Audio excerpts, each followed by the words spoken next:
आदरणीय उपमुख्यमंत्री एकनाथजी शिंदे साहेब यांच्यावर हा शिंतोडे उडवणारा हा कामरा का ठामरा याला कोणीतरी त्या संजय राऊत साहेब यांनी पुढे केलं आहे आणि काहीतरी दुसरीकडे लक्ष जे आता विधानसभेत चाललेलं होतं, जो गोंधळ चाललेला होता, हे विचलित लक्ष करण्यासाठी त्यांनी ह्या कामराला आणलेलं आहे.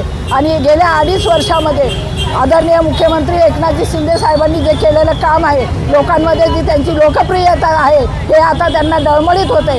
अनेक ह्या महिला भाऊ म्हणून त्यांनी निवडून दिलं आणि विधानसभेत एवढं मताधिक्य दिलं. हे फक्त हे लाडक्या बहिणींमुळे बोलं, इतर जी कामं केली, विकासाची कामं केली, ज्या योजना आहेत त्याची कामं केली आणि म्हणून यांना हे सगळं पोटात ढवळतं आहे. म्हणून या कामरासारख्या ह्या बडव्याला पुढे आणून काहीतरी करायचं म्हणून हे करतायत. परंतु आम्ही सगळ्या महिला आघाडी निषेध करतो. या कामराला तर आम्ही आलं तर तुडवल्याशिवाय राहणार नाही, त्याला महाराष्ट्रात प्रवेश करून सुद्धा देणार नाही. आता भगोड्यासारखा पळून गेलेला आहे, त्याला कुठे त्याच्या गावाला त्याने जायचं. परत जर इकडे आलं तर आमची महिला आघाडी त्याला तुडवल्याशिवाय राहणार नाही.